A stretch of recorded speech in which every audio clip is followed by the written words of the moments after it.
अस्सलाम वालेकुम, मैं हूँ अलीना फ़ारूक शेख। बानी पीटीआई इमरान खान और उनकी अहलिया बुशरा बीबी की इद्दत के दौरान निकाह के केस में रिहाई सज़ा मुअत्तली फ़िलहाल टल गई। अदालत ने टेक्निकल ग्राउंड्स अपनाते हुए ये करार दिया कि अभी तक ज़मानत देने की ठोस वजह जो दोनों रिस्पोंडेंट्स हैं वो बता नहीं पाए, वजह दे नहीं पाए, तो इसलिए उनको अभी रिहाई नहीं मिल सकती। ये भी कहा कि बेल और सज़ा मुअत्तली के जब केसेस डिस्कस हो रहे होते हैं तो उसके अंदर केस के मेरिट्स पर तफसीली बात नहीं हो सकती। ये अदालत इस मौक़िफ़ को तस्लीम करती है।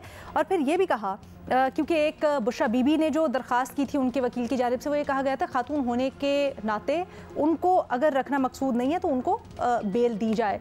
ये भी अदालत ने कहा कि यहाँ पर ये बेनिफिट या ये रिलीफ भी बुशरा बीबी को नहीं दिया जा सकता है। फिर ये भी कहा कि ये बात काबिल गौर है कि दोनों मुजरिमान की जो मरकज़ी अपील्स हैं इस केस में, यानी जो इद्दत के दौरान निकाह का केस है उस पर अपील फ़ाइल की हुई है पाकिस्तान तहरीक इंसाफ ने, उसका फ़ैसला 12 जुलाई तक करना है। इस चीज़ को भी मलहूज़े खातिर रखना चाहिए। अब इसके ऊपर पाकिस्तान तहरीक इंसाफ ऑब्वियसली एक कानूनी नैरेटिव है और एक सियासी नैरेटिव भी अपनाती है। इसको इंतकामी कार्रवाई करार दे रही है, कह रही है कि हमें पूरी उम्मीद थी कि आज रिहाई मिल जानी चाहिए थी, लेकिन टेक्निकल ग्राउंड्स को इन्होंने बुनियाद बनाया है। अपने ज़रा तज्ज़ियाकारों का रुख करते हैं और उनसे जानते हैं पूरे के पूरे मामले के ऊपर। कानूनी भी समझेंगे, जो इसका पोलिटिकल एस्पेक्ट है उसको भी डिस्कस करेंगे। बट लेट्स स्टार्ट विद ये जो अदालती फ़ैसला है, इसके ऊपर हमारे तज्ज़ियाकारों की इनिशियल राय क्या है। हमें ज्वाइन करें इसके लिए रीमा उमर साहिबा, मज़हर अब्बास साहब, फ़खर दुरानी साहब और महमूद सरफराज साहिबा भी हमारे साथ हैं। फ़खर, आपसे मैं जानना चाहूँगी सबसे पहले, क्या समझते हैं ये जो फैसला आया है और इसमें बहुत सी अदालती नज़ायर को बुनियाद बनाया गया है, किस तरह देखते हैं इसको? क्या समझते हैं इस मरहले के ऊपर अदालत ने ना रिलीफ दे के, इंस्टेंट रिलीफ ना देकर दुरुस्त फैसला किया? अलीना, मैं समझता हूँ कि ये जो सज़ा मुअत्तल करने वाली दरख्वास्त थी पीटीआई की तरफ से, इतनी ज़्यादा ये इसकी अहमियत नहीं थी जो जितनी अहमियत इनकी मरकज़ी अपील है जज कुदरतुल्लाह के फ़ैसले के हवाले से उसके ख़िलाफ़, उसकी ज़्यादा अहमियत है। और जो 2 जुलाई से शुरू हो रहा है, मैं समझता हूँ कि ये एक मुतफ़र्रिक़ दरख्वास्त थी कि जल्द अज जल्द, क्योंकि इमरान खान के पहले 2 जो केसेज हैं साइफ़र और तोशा खाना, उसमें सज़ा ख़त्म हो चुकी है, तो पीटीआई ये चाह रही थी कि इसमें भी ख़त्म हो जाए ताकि इमरान खान साहब को रिहाई मिल जाए।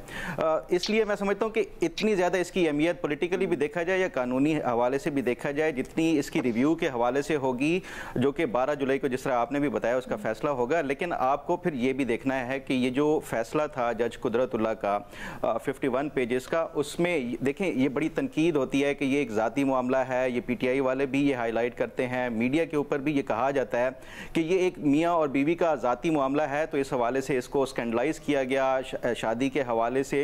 अगर आप वो जज कुदरतुल्लाह की जजमेंट पढ़ें 51 पेजेस की, उसमें उन्होंने हर एंगल से उसको कवर किया है। पूरी अपनी जो जजमेंट थी उसमें उन्होंने कुरानी जो हवाले दिए, 3 हवाले दिए, सूरह बकरा का, सूरह तलाक के हवाले से, कि इद्दत की ड्यूरेशन के हवाले से उन्होंने डिफ़ाइन किया हुआ है। कुरान मजीद में ये बाकायदा अहकामात हैं, ये किसी पार्लियामेंट या लेजिस्लेशन से ये जो है डिफ़ाइन नहीं किया गया जो इद्दत की पीरियड है, बल्कि कुरान मजीद से, जो कि एक इस्लाम की मेन वो है, उससे ये डिफ़ाइन किया गया है। उसके हवाले से इन्होंने वो दिया है, हवाला दिया है।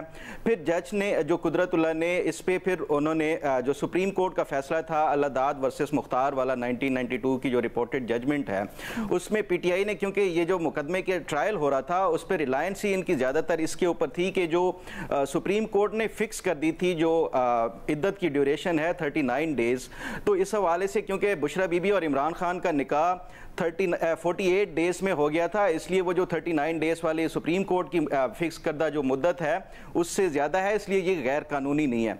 अगर उस पर भी जज जो कुदरतुल्लाह थे उन्होंने फैसले में बाकायदा इसको वजाहत की, और उसी फैसले के जो आगे मजीद पैराग्राफ्स थे 22, 23, 24, जिसमें ये बताया गया सुप्रीम कोर्ट ने उस फैसले में भी कि ये हर एक के ऊपर 39 डेज़ वाली जो है वो शर्त लागू नहीं होती, बल्कि उसमें जो कुरान और सुन्नत के हवाले से जितनी भी टीचिंग्स हैं वो होती है।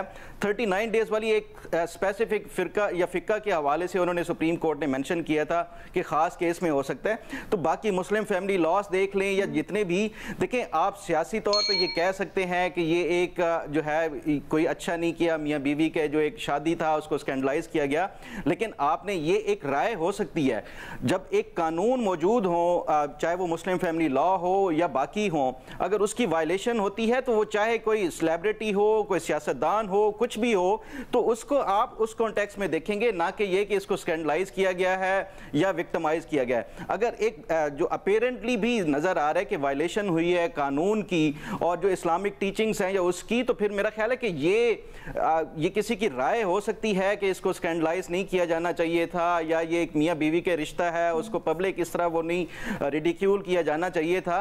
लेकिन कानून, और मैं उसको इस तनाजुर में देखता हूं कि अगर इन्होंने कानून की कोई वायलेशन की है तो उसके मुताबिक अगर किसी ने, जज ने ये सजा दी है तो वो एक जस्टिफाइड है। जहां तक ये अपील के हवाले से होगा, ये तमाम तर जो फैसला था पहला जज कुदरतुल्लाह का, मैं ये समझता हूं कि इसमें बड़ा मुश्किल होगा किसी भी हवाले से, खासतौर पे जो पीटीआई का रिलायंस था वो 39 डेज वाला, उसका भी कोई लॉजिकल कोई इस तरह वो नहीं है।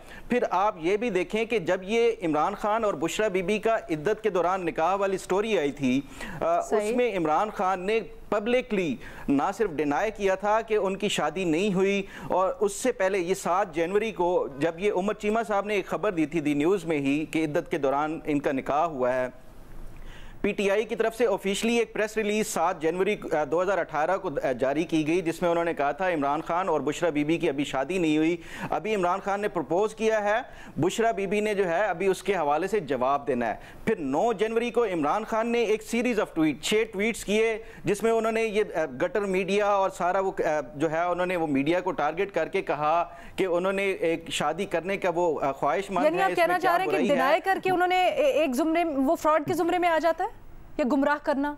देखें, इन्होंने पब्लिकली डिनाई किया कि मैंने शादी नहीं की। फिर उसके बाद जो इन्होंने अदालत को जमा कराया, अपना एफिडेविट जमा कराया, उसमें इन्होंने माना है कि 1 जनवरी को हम जो है इनकी शादी हुई है।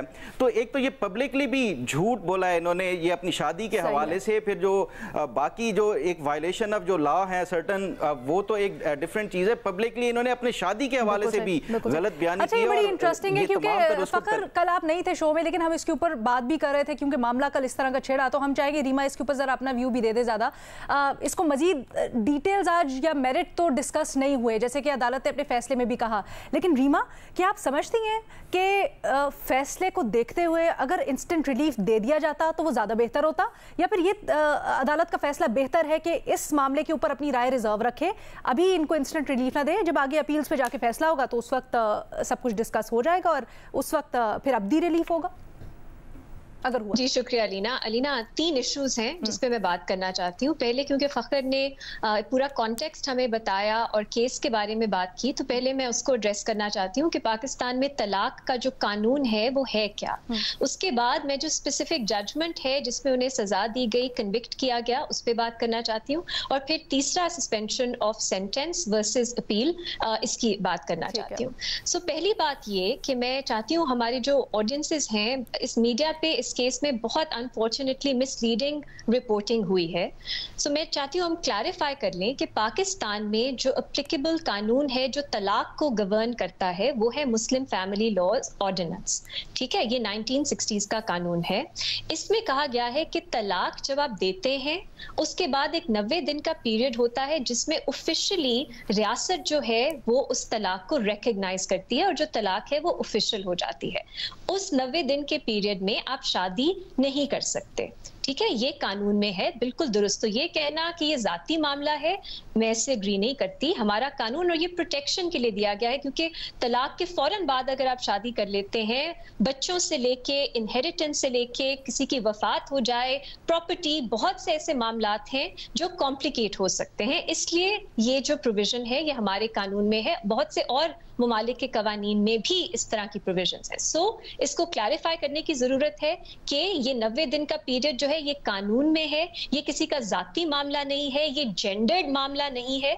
इसको ये नहीं कहना चाहिए कि अपनी मर्जी के आप कभी इग्नोर करें, इसको ना फॉलो करें, ये नहीं कहना चाहिए। लेकिन प्रॉब्लम कहाँ आती है? प्रॉब्लम यहाँ आती है कि आपने इस चीज को कि इद्दत के दौरान, पहले तो आपने इसको इद्दत केस बना दिया, जबकि आपको एक सिंपल बात करनी चाहिए थी कि ये मुस्लिम फैमिली लॉज ऑर्डिनेंस जो है उसकी ब्रीच हुई है। क्यों ये किया गया? यहाँ आ जाता है मसला। ये इसलिए किया गया क्योंकि अगर आप इस 90 दिन के पीरियड के बीच में शादी करते हैं तो हमारी जजमेंट्स हैं अदालतों की बहुत सी जो कहती है कि ये इर्रेगुलर मैरिज होगी।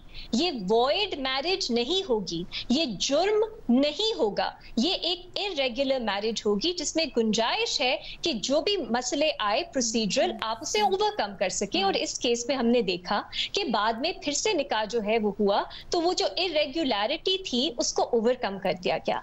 यहाँ पे प्रॉब्लम खत्म हो जानी चाहिए थी। अब रियासत का क्या काम है कि इतने साल बाद वो आके एक पीनल ऑफेंस, फखर ने जो पूरी बात की उन्होंने उसकी तो बात ही नहीं की कि उन्हें सजा और उन्हें जो कन्विक्शन है वो किस कानून के तहत हुई।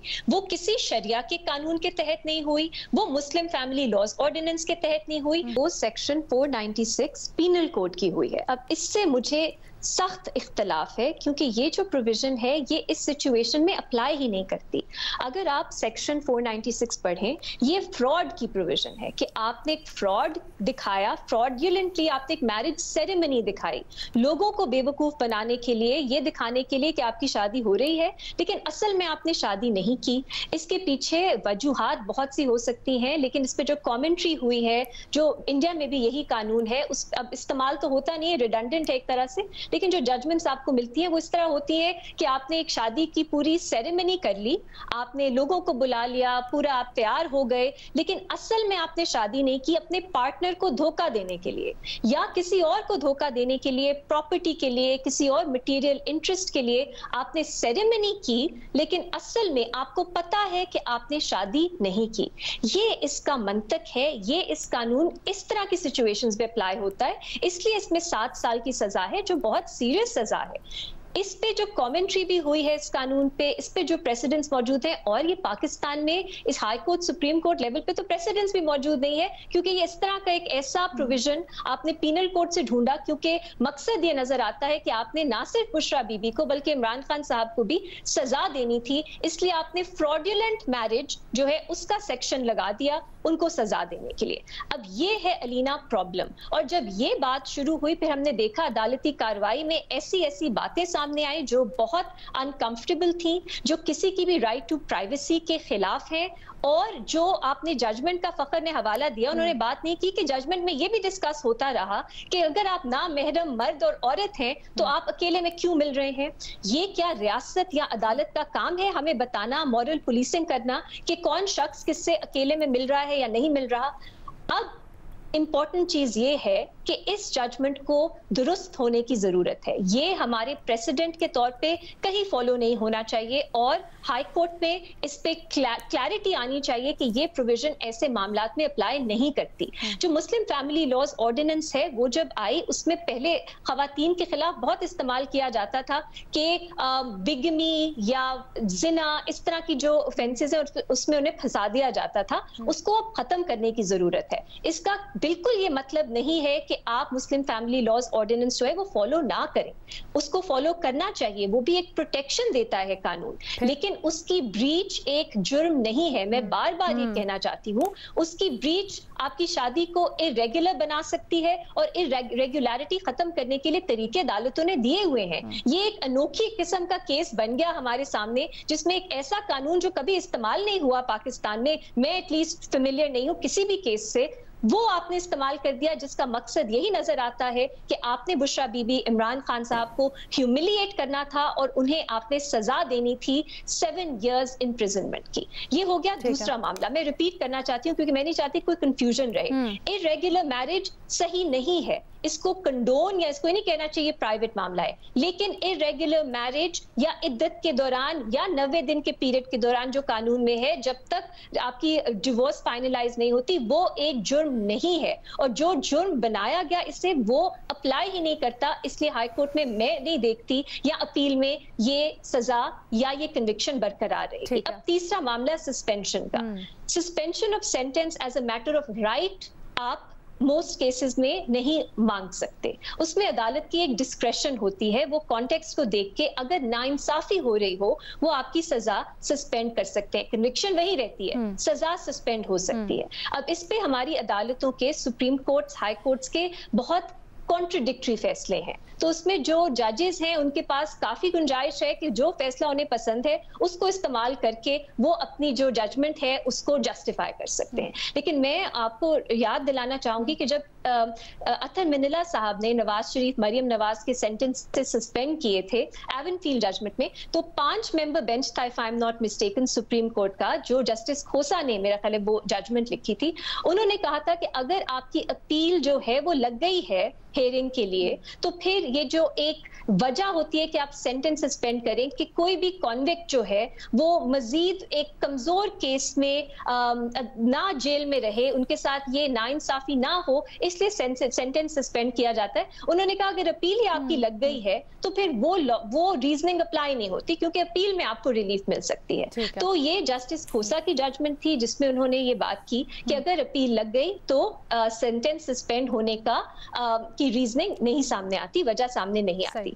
इसलिए शायद आप कह सकते हैं कि टेक्निकली ये बिल्कुल गलत फैसला नहीं है, लेकिन अगर आप और भी फैसले देखें तो आपको ये ऐसे फैसले भी मिल जाएंगे जिसमें इस तरह के मामले जज का इस्तेकाक होता है कि वो कौन से केस लॉ को देखता है। ये हमारी, मैं एक बात बताऊं, मुझे ये हमारी लीगल सिस्टम का एक प्रॉब्लम है। आइडियली आपके प्रेसिडेंट्स क्लियर होने चाहिए, लेकिन जिस तरह हमारी कार्रवाई यहाँ पे होती है, अक्सर हमारे प्रेसिडेंट्स ही सुप्रीम कोर्ट, हाई कोर्ट के कॉन्ट्रडिक्टरी आपको मिल जाते हैं, तो एक तरह से एक डिस्क्रेशन जजेस के पास हो जाती है। दैट सेड, ये मामला मेरा ख्याल है पीटीआई के वकील को शायद ये अंदाजा होगा कि ऐसी जजमेंट आ सकती है, क्योंकि गुंजाइश है मौजूद। अगर आप प्रेसिडेंट्स को देखें और आप देखें कि सेंटेंस का सस्पेंड होना एक डिस्क्रेशनरी पावर है। दैट सेड, अगले महीने अपीलें लग रही हैं इसकी, एंड आई होप जल्दी फैसला आता है और दुरुस्त कानूनी तौर पे मॉरली एक बेहतर फैसला आता है। स्पेसिफिकली तो अगले हफ्ते ही लग रही है। एक चीज और मैं चाहती हूँ आप क्लैरिफाई कर दें, क्योंकि बुशरा बीबी के जो वकील है उन्होंने तो इस बुनियाद पर रिलीफ भी मांगा था कि वो खातून है, 2 जो केस लॉज हैं उन्होंने उसका भी हवाला दिया था, उसको भी रिजेक्ट किया गया। उसके बारे में आपकी क्या राय है? देखिए, 2 चीजें हैं। पहले कि अगर कन्विक्शन नहीं हुई, अगर आप एक अंडर ट्रायल डिटेनी हैं, तो फिर आपकी ज्यादा गुंजाइश होती है कि खातून होने के लिए हमारी कानून में भी है कि आपको बेल मिलना ज्यादा आसान होता है। लेकिन जब आपको एक दफा कन्विक्शन हो जाती है तो फिर कानून में एक टाइम पीरियड दिया गया है कि अगर उसके दौरान अपील आपकी डिसाइड नहीं होती तो फिर खवातीन के लिए कुछ रिलीफ एक्स्ट्रा दी गई है, एडिशनल दी गई है। लेकिन इस केस में वो अप्लाई नहीं होती, क्योंकि ना ही उतना वक्त गुजरा है अभी तक कन्विक्शन का, और अपील जो है वो लगी हुई है इसके कुछ दिनों में ही, जैसे आपने कहा। ठीक है, बड़ी क्लैरिटी के साथ हमें रीमा उमर साहबा ने समझाया, लेकिन मजीद भी कुछ सवाल आते हैं, उनको एड्रेस करेंगे एक छोटी सी ब्रेक के बाद।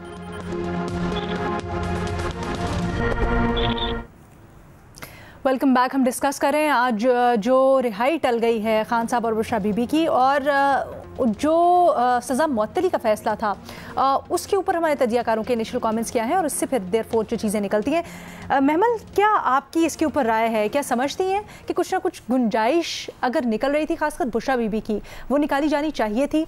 ऑल्सो कितना इम्पॉर्टेंट है ये कि जो अपील है उसमें इस बात को, इस इब्हाम को क्लियर किया जाए कि ये जो कानून है इसका इतना गलत तरीके से ना हो फ्यूचर में? देखिए लीना, मेरे नज़दीक तो जो ये केस है ये होना ही नहीं चाहिए था सिरे से। मैं इस केस को फ्रिवलेस भी नहीं कहूंगी, मैं कहूंगी कि ये एक फजूल केस है और ये एक डेंजरस केस है, क्योंकि जिस तरीके से इस केस का अगर ये इसी तरह बरकरार रहा, अपील्स के अंदर जो है इसके ये सजा बरकरार रही, तो फिर मैं समझती हूँ कि खवातीन के लिए जो है ये एक बहुत ज्यादा डेंजरस प्रेसिडेंट है पाकिस्तान के अंदर। क्योंकि आप देखें, ऑलरेडी पाकिस्तान के अंदर तलाक लेना एक जो है वो टैबू समझा जाता है, फिर तलाक के बाद शादी करना यानी री मैरिज जो है उसको तो उससे भी बड़ा एक टैबू समझा जाता है। बहुत मुश्किलात आती हैं खवातीन के लिए यहाँ पर अपने राइट्स के लिए बात करना, अपने किसी शादी को खत्म करके यानी तलाक लेकर और फिर दोबारा को शादी करना, ये सारी चीजें बहुत ज्यादा मुश्किलात उनके लिए पैदा करती है। हमारी माशरा ऐसा है, हमारा कल्चर ऐसा है, हमारे लोग ऐसे एक पेट्रियार्कल सोसाइटी है यहाँ पर। यानी आप देखें कि हम ग्लोबल जेंडर इंडेक्स के अंदर जो है 142 है आउट ऑफ 146 कंट्रीज। तो इस तरह के मुल्क के अंदर जब इस किस्म की चीज होगी जिसके अंदर कोई भी विंडिक्टिव एक्स हस्बैंड कल को जाकर अपनी बीवी के खिलाफ जाकर ये बात कर सकता है कि ये शादी, इस केस को अगर वो इसका प्रेसिडेंट बनाकर, तो फिर आप मुझे बताएं कि उनके क्या राइट्स रहेंगे। ये जो चीज है ये बहुत डेंजरस किस्म की मेरे नजदीक जो है ये बहुत एक डेंजरस चीज है। हम एक ऐसे मुल्क के अंदर रहते हैं जहां पर लीना आजकल अगर आप देखें, यूट्यूब उठाकर देख लें कि किस किस्म के गाने बनाए जा रहे हैं बच्चियों के स्कूल जाने के खिलाफ। यानी कि अभी रिसेंटली कुछ चीजें सामने भी आई, कुछ वीडियो सामने आई हैं जो गलाजत से भरपूर इस किस्म के हैं कि यानी कि ज़हनियत ये दिखाती है कि अगर बच्चियां स्कूल में जाएं उसके खिलाफ भी यहाँ के लोग जो है वो उसको बुरा समझते हैं, उसको मायूब समझते हैं। तो ये जो चीज होती है इसको हम कैसे ओवरकम करेंगे? यानी कि खवातीन के राइट्स के लिए जो इतनी बड़ी मूवमेंट्स चली हैं, साल डेकेड्स हो गए हैं, और उसके बाद जो कुछ अगर खवातीन के हकूक मिले हैं उसको भी आपने एक पीछे छोड़ दिया। तो ये जो है एक खावर मानिका तो जो है उनका तो एक कैरेक्टर वैसे ही सामने आता है कि वो जब तक के उनकी एक्स वाइफ के हस्बैंड पावर में थे, इन फेवर थे, तब तक वो बिल्कुल ठीक थे इस सारी चीज से और बेनिफिशियरी भी थे सबके। लेकिन जैसे ही वो आउट ऑफ फेवर हुए रियासत से तो उसके बाद उन्होंने जाके इस तरह की ये चीज कर दी। दूसरी चीज अलीना, मैं समझती हूँ कि इसके अंदर बिल्कुल एक सियासी एंगल है। जिस तरीके से इसकी सजा दी गई थी, जिस जल्दी में दी गई थी, और इवन अभी भी जब अपील्स होंगी हम देखेंगे कि क्या कि कोई और केस में खान साहब की गिरफ्तारी डाली जाएगी। अगर रियासत को ये लगा कि उनको रिलीफ मिल सकता है इन अपील्स में तो क्या फिर एक और केस के अंदर गिरफ्तार करेंगे? तो ये भी देखना बाकी है। लेकिन ओवरऑल अगर मैं कहूँ तो मैं समझती हूँ कि ये केस जो है इसने खवातीन के हकूक को भी बहुत बड़ा धचका पहुंचाया है, और उसके अलावा ये केस सिरे से होना ही नहीं चाहिए था, क्योंकि किसी का कोई ताल्लुक नहीं है कि वो हमें बताए कि जिस तरह रीमा ने भी बात की कि मॉरल पुलिसिंग करे कि हम क्या कर सकते हैं और क्या नहीं कर सकते। अच्छा, अभी जैसे रीमा से भी पहले बात हो रही थी, गुंजाइश कहीं ना कहीं निकाली जा सकती थी, एटलीस्ट प्ली की गई थी कि बुशरा बीबी को रिलीफ दिया जाए। क्या समझती हैं ये गुंजाइश अगर यहाँ पर खास तौर पर उनके लिए निकाली जाती तो बेहतर होता? अलीना, मैंने तो जैसे कहा कि ये केस ही नहीं होना चाहिए था। ये खाली बुशरा बीबी या इमरान खान साहब की बात नहीं, ये केस होना ही नहीं चाहिए था सिरे से, मेरे तो ख्याल में। ओके अच्छा, मज़हर अब्बास साहब आप कहिएगा, सर किस तरह से देख रहे हैं आज का जो फैसला है? उसको बड़ी अच्छी तरह से रीमा ने वैसे एक्सप्लेन भी कर दिया, बट कहीं ना कहीं क्या समझते हैं कि पाकिस्तान तहरीक इंसाफ के जो वकला हैं उनकी क्या स्ट्रैटेजी या उनके दलाइल में कमी आ रही है, जो हम देख रहे हैं कि उस तरह से स्ट्रांगली अपना केस समझा नहीं पा रहे? ठीक है, जो भी आप उसमें मामला उठाते हैं, चीज़ें हो गई, बट एक लॉयर का अपना टैक्टिक भी होता है कि किस तरह से वो अपने दलाइल से केस प्रूव करता है। क्या वहाँ पर कुछ कमी है? देखिए अलीना, मैं इसको बिल्कुल मुख्तलिफ अंदाज में देखता हूँ, और मैं देखता हूँ कि हम सियासी अखलाकियात में कितने नीचे आ गए हैं। इस मुकदमे को ले लें, इससे पहले अगर आपको याद हो वो मुकदमा तो नहीं था, लेकिन पॉलिटिकल मोरालिटी में हम इतने नीचे आ गए हैं। और I will also blame the media. कुछ सालों पहले एक खुद साख्ता बीवी आ गई थी आसिफ अली जरदारी साहब की, अगर आपको याद है, और पाकिस्तान का शायद ही कोई टीवी चैनल हो जिसने उनका इंटरव्यू नहीं किया। किसी ने इन्वेस्टिगेट किया कि वो कौन थी खातून? हर टीवी चैनल पे वो बैठी हुई थी और फिर यकायक वो गायब हो गई, और किसी को नहीं पता चला वो कहाँ से आई थी, कैसे लाई गई थी और कैसे चली गई। आज अगर ये क्वेश्चन उठाया जाए और ये चैनल्स के ऊपर जो है वो जरदारी साहब सू करें चैनल्स को, तो आप बताएं कि आप कहाँ प्रूफ कर सकते हैं और कैसे लाके आपने किसी को इस तरह बैठा दिया। इसी तरीके से इस केस में मुझे नज़र आता है कि पूरी पॉलिटिकल मोटिवेशन नज़र आती है इसमें। जो आर्गूमेंट है उसी को अगर आप पढ़ लें इसमें कि 6 साल के बाद आप ये केस कर रहे हैं, उससे क्या, उससे क्लियरली पॉलिटिकल इंटेंशन नज़र आती है। और खावर मानिका साहब के जहन में तो एकदम नहीं आया होगा कि 6 साल बाद वो किया जाएगा। किसी ने इस्तेमाल किया होगा ना उनको इसमें कि भाई ये कर दो, इससे ये डिस्कशन होगा, कोर्ट में कोर्ट की कवरेज जो है मीडिया पे होगी, उसके अंदर आप उससे करना क्या चाह रहे थे? आप बेसिकली करना कोई कानूनी लड़ाई नहीं लड़ना चाह रहे थे आप, ह्यूमिलिएशन का पहलू था इसके अंदर। पहले जो मैंने मिसाल दी उसमें भी ह्यूमिलिएशन का पहलू था इसमें।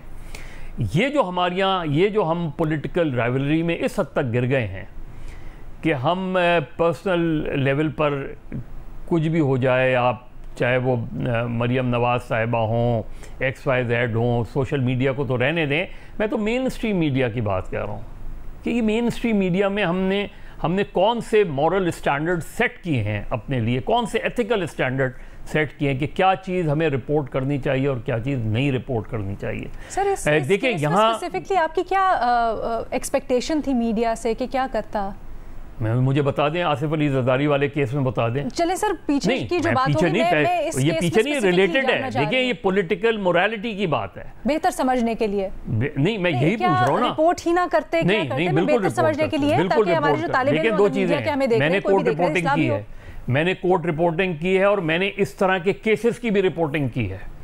और उस वक्त स्टैंडर्ड ये होता था कि ये जुमले नहीं जाने चाहिए, ये जुमले बहुत ही प्राइवेट किस्म के जुमले हैं, इसको नहीं जाना चाहिए, इससे जो है वो बहुत अच्छा मैसेज नहीं जाएगा। उन चीज़ों का हम ख्याल अब नहीं रखते। आप डिबेट में चले जाएं, हम जो है इस तरह की उसमें चले जाएं, फिर इसके अंदर आप देख लेना, मेरे लिहाज से इस सस्पेंशन ऑफ उसकी शायद पीटीआई को फाइल करनी ही नहीं चाहिए थी, जबकि ऑलरेडी मेन अपील, शायद इस फैसले से उनकी अपील मुतासिर हो सकती है इसमें, तो इसके लिए ज़रूरत नहीं थी। जब ऑलरेडी एक डेट सेट हो गई थी, डेट लग गई थी, तो शायद ना करते तो बेहतर था। लेकिन ओवरऑल पर्सपेक्टिव में अगर मैं देखता हूँ कि हम जिस तरीके से, आप देख लेना मौलवी का जो अपना वीना मलिक वाला मामला था, उसको उठा के देख लें, और कई केसेस उठा के देख लें। क्या समझते हैं ये जो आज फैसला आया है, क्या इससे ये अखज़ किया जाना चाहिए कि तहरीक इंसाफ के लिए कोई मायूसी की सूरत हाल है?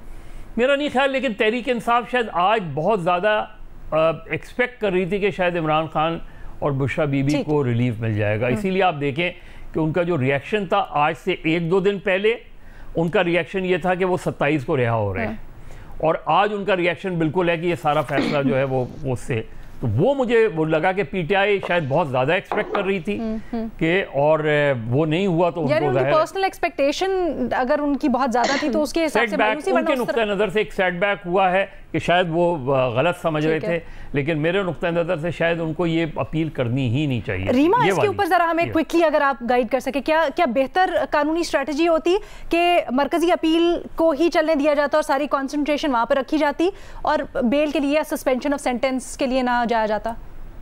अलीना, उनको सूट करता है ये केस जो है बहुत अरसे से, बिकॉज ये सस्पेंशन ऑफ सेंटेंस वाला आज फैसला आना था तो मीडिया में रहा, तो उन्होंने उसके अराउंड अपनी पॉलिटिक्स भी की, तो शायद ये उनकी पॉलिटिकल स्ट्रैटेजी भी थी। और कानून आपको अलाउ करता है, इसमें कोई, मेरा नहीं ख्याल जो एक्चुअल अपील है वो इससे कुछ फर्क पड़ेगा उस पे, इसकी वजह से। हम सियासी और कानूनी हिकमत अमली दोनों को जरा मिक्स करके स्ट्रैटेजी को डिस्कस कर रहे हैं अब। और मैं स्ट्रैटेजी की जहां तक मेरा ख्याल है कि उनके बुकला को मालूम होगा कि खास तौर पे जो आसिफ सईद खोसा वाली जजमेंट है 2019 की है मेरा ख्याल है, उसके बाद ये सस्पेंशन ऑफ सेंटेंस वाला मामला इतना क्लियर कट नहीं होता। मेरा ख्याल है उनके वकला को तो ये फॉर श्योर मालूम होगा कि हद तक उन्होंने पॉलिटिकल जो उनकी लीडरशिप बाहर बात करती है उनसे शेयर किया, मुझे नहीं मालूम, लेकिन मेरा ख्याल है पॉलिटिकली इट वाज फाइन। उसके अराउंड उन्होंने अपनी पॉलिटिक्स की कुछ थे, और बट मेरा ज्यादा कंसर्न इस वक्त इससे है कि ये जो फैसला है, ये जो कन्विक्शन है, इसको ओवरटर्न होना चाहिए, और ये जो बुरा प्रेसिडेंट सेट हो सकता है इससे, ये नहीं होना चाहिए। सो मेरा ख्याल है ये अहम है। अगर ये अपील में हो जाता है हम बहुत बहुत बेहतर होगा, और मेरा ख्याल है पीटीआई भी शायद उनकी लीगल टीम यही एक्सपेक्ट कर रही हो। सस्पेंशन ऑफ सेंटेंस डिस्क्रेशनरी एक चीज है, और फैसले मौजूद अंदाजा लगा सकते हैं पीटीआई की लीगल स्ट्रैटेजी या किस तरह से वो केस फॉलो करेंगे, क्योंकि कुछ समातें उसकी हुई भी हैं, फिर आगे इसको केस को मेरा ख्याल है करीबन 2 या 3 तारीख को इसने होना स्टार्ट। एक चीज है जो मैंने नोटिस की, अगेन अगर आप पे इस तरह की एलिगेशंस लग गई कि आपने फ्रॉडुलेंटली ढोंग रचाया शादी का 496, और पहले तो अलीना जिना का, फॉर्निकेशन का इल्जाम भी लगा था, वो इस्लामाबाद हाई कोर्ट ने कहा उसकी रिक्वायरमेंट्स पूरी नहीं होती, तो ये है हद, जिस हद से भी नीचे, मतलब आप क्या कहें, जो गिर गई थी हमारी रियासत इस केस को परसू करने में। चले जिना वाला मामला नहीं हुआ, शुक्र ही करना चाहिए, लेकिन फिर भी 496 वाला भी मेरा ख्याल है बहुत प्रॉब्लमैटिक है। तब मेरा ख्याल है डिफेंस की तरफ से एक प्रॉब्लमैटिक मौक़िफ़ उनकी तरफ से भी लिया गया कि उन्होंने 496 पे आर्ग्यू करने के बजाय उन्होंने कहा कि इद्दत का जो पीरियड है वो पूरा हो चुका है एंड सो ऑन, तो उन्होंने एज अ डिफेंस इस मौक़िफ़ को लिया। मैं कहूंगी कि इसकी ज़रूरत नहीं है आपको इसमें जाने की। अगर आप इसमें जाएंगे फिर आर्ग्यूमेंट्स इस पे होंगी, फिर मीडिया पे डिस्कस होगा, फिर ओवरऑल एक बहुत ही ऑकवर्ड अनकंफर्टेबल सिचुएशन बन जाती है कि आप उस पर बात किस तरह करें। बेहतर, और वो फ्रैंकली मेरी नज़र में तो रेलिवेंट ही नहीं है। मेरी नज़र में क्लियर है, अगर आप 496 की कमेंट्री देखें, बाकी जुरिस्डिक्शंस पे जजमेंट्स देखें, इसमें फ्रॉड का एलिमेंट जरूरी है और प्राइमरीली फ्रॉड आप अपने पार्टनर को करते हैं। यहाँ मियाँ बीवी दोनों खुश हैं आपस में, वो कह रहे हैं हमारी शादी हुई है, खावर मानिका साहब कह रहे हैं जी मैं फ्रॉड हुआ, वो तो रेलेवेंट ही नहीं है इसमें कि उनको क्या फ्रॉड, उन पे क्या फ्रॉड हुआ। उन दोनों अच्छा, ये जो आप कह रही है ना, ये सलमान सफ्तर जो बुशरा बीबी के वकील है ना, एग्जैक्ट ये पॉइंट उन्होंने उठाया, लेकिन इमरान खान की जो वकील है ना सलमान अकरम राजा, वो नहीं उन्होंने उठाया। एक और चीज वो कहते हैं जो मैं चाहती हूँ जल्दी से अगर क्लियर कर दे, टाइम हमारे पास बड़ा कम रह गया, मैं चाहती हूँ बाकी सबको भी शामिल करें। सलमान अकरम राजा साहब कहते हैं कि ये जो 496 है वो अप्लाई नहीं करता मुसलमानों के ऊपर या मुस्लिम शादियों के ऊपर, ये तो हिंदू और क्रिश्चियन शादियों के ऊपर अप्लाई करता है। ये ना इंडियन पीनल कोड का एक प्रोविजन है, एक क्राइम है जो जैसे मैंने कल भी एक्सप्लेन किया, ये कॉलोनियल टाइम से चल रहा है।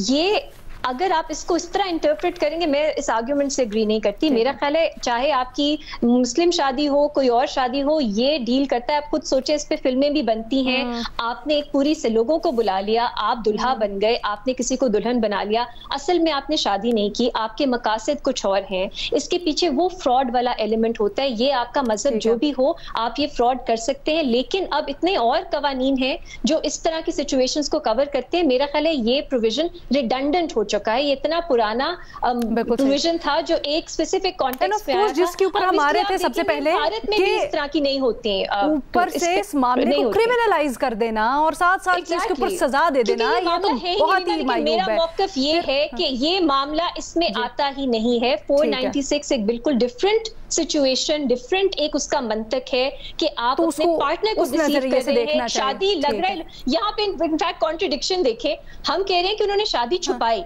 तो उन्होंने जो मैरिज सेरेमनी है वो छुपाई, लेकिन जो सजा उनको मिली है वो इसलिए मिली है कि उन्होंने मैरिज सेरेमनी झूठी दिखाई।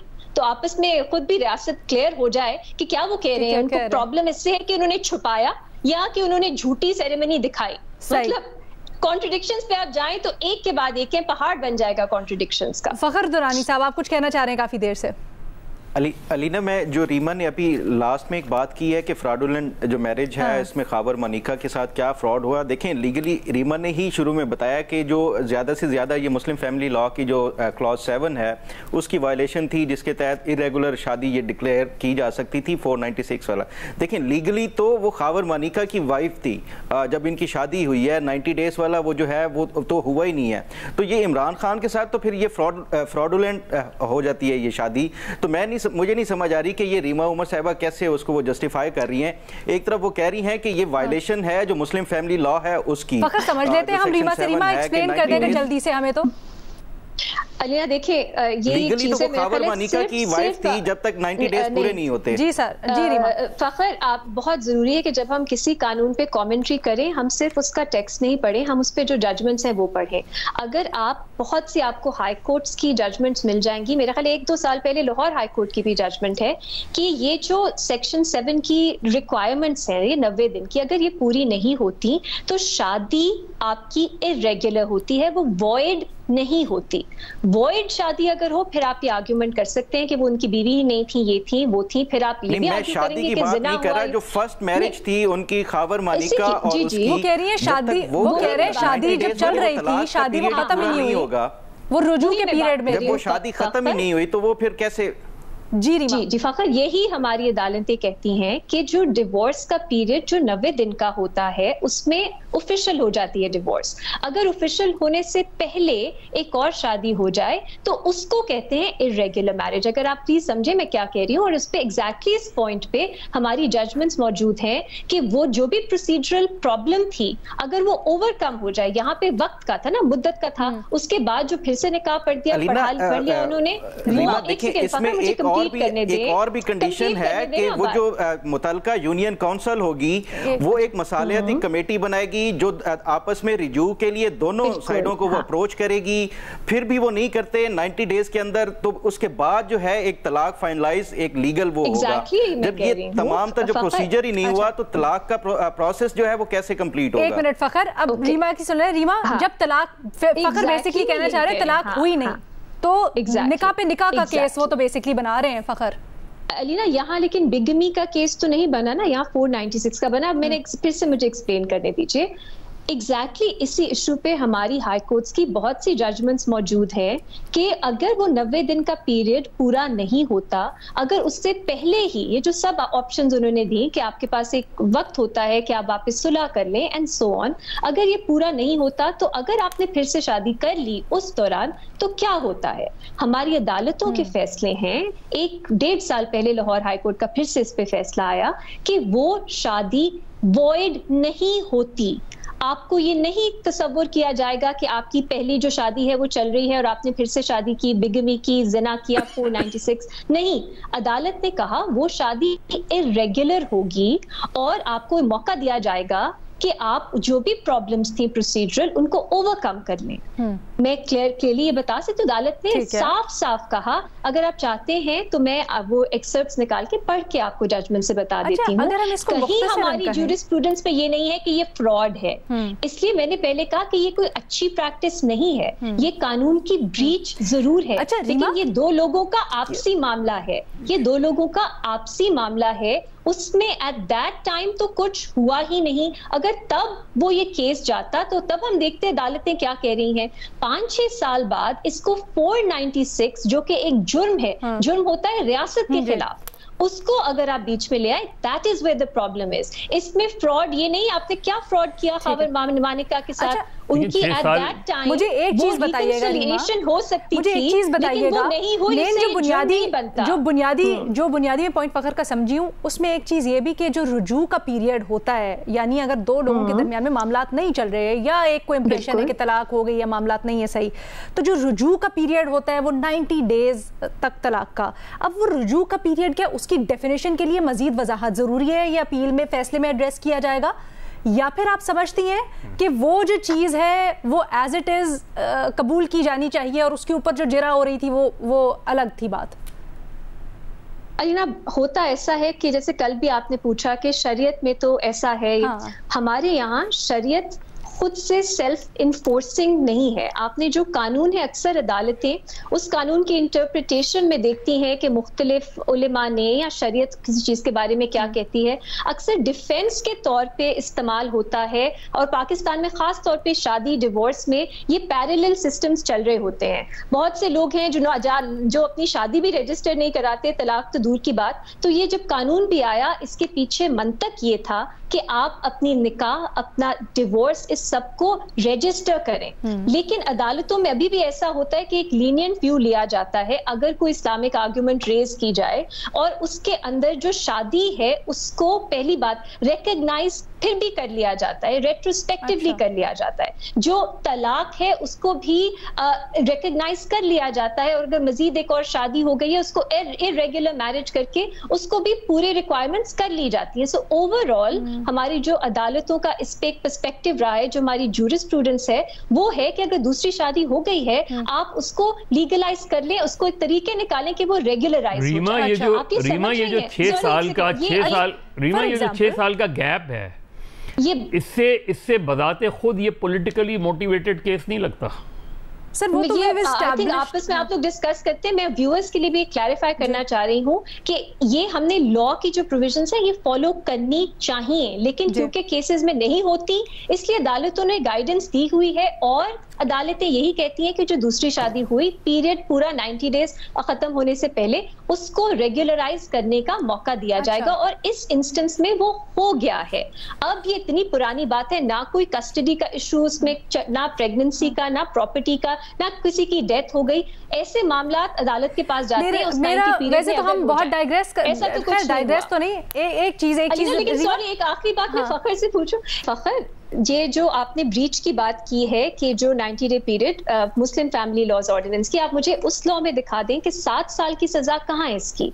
ये क्रिमिनल ऑफेंस कैसे है? जिस लॉ में उनको सजा हुई है 496, ये तो उससे 100 साल पहले का कानून है, IPC का कानून है, अंग्रेजों के दौर का है, जिसके पीछे कोई मुझे कॉमेंट्री, कोई केस लॉ, कोई कुछ मुझे दिखा दे जो हमें बताता है कि ये इस तरह की सिचुएशंस पे अप्लाई करेगा जहां आपने रिक्वायरमेंट्स जो है मुस्लिम फैमिली लॉज ऑर्डिनेंस की पूरी ना की हो। अलीना, रीमा देखें, इसमें खावर मानिका का ये पॉइंट ऑफ व्यू था कि वो 90 डेज के दौरान दोबारा से रिज्यू करना चाहते थे और उनकी फैमिली ने उनको फोर्स किया था कि वो दोबारा से ये जो एक तलाक का वो था वो करना चाहते थे, लेकिन उसी दौरान इनको ये पता चला कि इनकी तो शादी हो गई किसी और जगह पे, तो ये उनके साथ फ्रॉड हुआ है। जब उनका तलाक का पूरा पीरियड ही नहीं हुआ तो ये उनके साथ फ्रॉड किया गया है, तो उसकी बुनियाद के ऊपर 496 और 496A पहले लगाया गया था, जिसको ड्रॉप कर दिया गया था। 496 जो है इसी वजह से हुआ कि वो कहते हैं कि ये तो उनके साथ फ्रॉड है, अभी उनका ड्यूरेशन ही पूरा नहीं हुआ और उसके दौरान ही इन्होंने दूसरी शादी कर ली, ये कैसे हो सकता है? तो इसकी बुनियाद के ऊपर ये 496 वो किया गया था सेक्शन पीपी। खावर मानिका को पता कब चला ये? सर एक मिनट रीमा, ये 496 की जो जजमेंट्स जो प्रेसिडेंट्स इंडिया से मौजूद हैं, सेम लॉ वहां पे भी है, उसकी जो कमेंट्री है वो ये कहती है फकर कि जो डिसीव आप कर रहे हो, फ्रॉड या आपके पार्टनर के साथ हो रहा है, ठीक है, आपने एक पूरी महफिल उस तरह की कि शादी हो रही है, लेकिन आपकी इंटेंशन नहीं थी शादी करने की, इसलिए आपने डिसीव अपने पार्टनर को किया। या अगर कोई प्रॉपर्टी हासिल आप करना चाहते हैं, ये दिखा के, किसी की फैमिली है जो कहती है शादी होगी तो प्रॉपर्टी मिलेगी, वो उनको दिखा रहे हैं कि देखिए हमने तो शादी कर ली, असल में नहीं की। इसमें ये होना बहुत जरूरी है कि आपकी एक्चुअली शादी हुई नहीं है। इस केस में जो इरेगुलरिटी थी वो ओवरकम कर ली गई कुछ हफ्ते बाद, तो वो जो डिसेप्शन या फ्रॉड का एलिमेंट कानून में रिक्वायर्ड है वो यहाँ पूरा नहीं उतरता। खावर मानिका साहब के अपने बयान में एक ताजाद है, वो कहते हैं क्योंकि इसमें मैरिज सेरेमनी का होना बहुत जरूरी है, वो कहते हैं उन्हें बताया गया कि शादी हो गई, अगर शादी हो गई तो फिर ये 496 का केस नहीं बनता। ये मैरिज सेरेमनी के ऊपर है, एक्चुअल शादी जब ना हुई हो। बेसिकली तो फखर रीमा कहना चाह रही है कि जो इसके ऊपर शिके लगाई गई हैं खावर मानिका की तरफ से, वो शिके बनती नहीं है। वो कह रही है ज्यादा से ज्यादा इरेगुलर शादी की बात हो सकती थी, इस हद तक नहीं जा सकता था। मैं एक चीज जरूर, कोई प्रेसिडेंट मुझे बताइए, चले रीमा, मुझे एक चीज, प्रेसिडेंट भी कोट किया है, एक प्रेसिडेंट कि ये 496 का केस कैसे बनता है, किसी भी जुरिस्डिक्शन से, बांग्लादेश से कर लें, इंडिया से कर लें। एक और चीज भी रीमा इसके अंदर हो सकती है कि जो ये रुजू करने की बात करिए, एक खातून अपनी मर्जी से किसी और से शादी कर रही है, तो रुजू तो वैसे भी मेरे ख्याल में करना चाह रही थी वैसे ही, और बाद में रेगुलराइज हो रही है। मैं एक्चुअली इस चीज के ऊपर आना चाहती हूँ, मैं थोड़ी सी इस चीज में बायस्ड इसलिए हूँ क्योंकि मैं अगर इसमें कहीं भी खातून का हक मजरू हो रहा है तो आई थिंक क्योंकि इस जजमेंट में बहुत प्रॉब्लम्स थी तो उस चीज को अपील में जरूर एड्रेस होना चाहिए। रीमा ये जरूर हमें क्लैरिफाई कर दीजिएगा कि इस सिचुएशन में जब एक पार्टी ये कह रही है कि मेरे रुजू का हक मुतासिर हुआ है, हमने ये भी देखा है कि जी दूसरी शादी आप पहली बीवी से पूछे बगैर नहीं कर सकते, यहाँ तक कवानीन बन गए, तो कहीं ये तो नहीं उनसर जा रहा कि ये चीज़ डिफाइन हुए बगैर कि कितनी देर इद्दत का पीरियड या कितनी मुद्दत तक आपको वेट करना होगा, उस दौरान शादी नहीं हो सकती, कहीं इस चीज को भी एड्रेस करने की जरूरत है, इसकी भी मजीद तशरीह होने की जरूरत है। सेकंड, क्योंकि ये इद्दत केस तो नहीं है, ये फ्रॉडुलेंट मैरिज केस है, पहले तो डेफिनेशंस क्लियर कर लेते हैं। दूसरा राइट, मैं कह रही हूं क्योंकि ये कहा जा रहा है, क्लेम किया गया ना इसमें। देखिए ये जो 90 दिन का पीरियड है, इसमें आप पे कोई ऑब्लिगेशन नहीं है कि आपने जरूर रिकंसिडर करना है, ये कानून में एक पीरियड दिया गया है। वैसे और भी एग्जांपल्स दें जिसमें एक प्रेगनेंसी का इशू आ सकता है, जिसमें किसी की प्रॉपर्टी का इशू आ सकता है, बहुत से मसाइल हैं जो शादी और डिवोर्स के दरमियान आपको रिजॉल्व करने होते हैं, इसलिए ये पीरियड कानून में दिया गया है। ये 90 दिन का पीरियड ही है। इसके अब हमारी जूरिस्प्रूडेंस, इसमें मैं कितनी बार कहूँ, क्लियर है कि अगर इसमें शादी हो जाती है, चाहे खातून करे चाहे मर्द, उसको इरेगुलर मैरिज कंसिडर किया जाता है और आप उसको रेगुलराइज कर सकते हैं, जो भी उसमें इश्यूज हैं वो पूरा करके। ये जुर्म तो यहाँ पर नहीं है खातून के लिए, और इस पे इंडीड जो फैसला आएगा अपील में, आई होप वो बहुत एक ठोस फैसला हो जो इन सब इश्यूज को एड्रेस करे। रीमा से आप पे ये ऑब्लिगेशन नहीं है, आपके फॉर्मर हस्बैंड की ये राइट नहीं है कि आपके उन पे फ्रॉड हो गया कि अगर आपने उनके साथ रिकंसिलिएशन नहीं करना चाहिए, ये तो एक अब्सर्ड बात है, तो आप मजबूर कर रहे हैं। और इसमें 7 साल सजा, मतलब देखे तो, और कानून की लैंग्वेज फखरा पढ़े, वो फ्रॉडुलेंट सेरेमनी के ऊपर है। मेरा एक क्वेश्चन है रीमा से, फखर का सवाल ले लें जी रीमा। ये जो मुस्लिम फैमिली लॉ है, इसको आइन में प्रोटेक्शन है जो फर्स्ट शेड्यूल है उसमें, और ये बाकायदा तौर पे इसके है कि किसी हवाले से अदालतें या इसको मिस इंटरप्रेट या वो नहीं कर सकती। या बिल्कुल ठीक कह रही हैं, ये राइट है, और ये जो रिजू करने के हवाले से भी। लेकिन मेरा क्वेश्चन ये है कि क्या अगर ये रिजू के हवाले से खातून फिर भी वो अग्री ना करती खावर मानिका से, लेकिन क्या उसके बावजूद भी 90 डेज पूरे नहीं करने चाहिए, या अगर वो खातून वो नहीं है, रजामंद नहीं है वापस जाने के लिए, तो फिर वो शादी कर सकती हैं? आई थिंक मैंने क्लियरली इसका जवाब दिया था कि लॉ में इसमें 90 डेज की पीरियड, और इसमें आप ओवरऑल इसमें कोई एक्सेप्शंस नहीं होनी चाहिए। 90 डे पीरियड है, आपको वेट करना चाहिए, चाहे आप मर्द हैं चाहे आप औरत हैं। लेकिन तो अगर नहीं होता, कोई वो नहीं है, अगर आपने उससे पहले शादी की तो ये आपने कहा ना मुस्लिम फैमिली लॉज ऑर्डिनेंस को प्रोटेक्शन हासिल है। मुस्लिम फैमिली लॉज ऑर्डिनेंस में कहीं उसकी सजा नहीं दी गई उस खातून के लिए जो 90 दिन से पहले शादी कर लेती है, क्योंकि ये एक क्रिमिनल ऑफेंस नहीं है।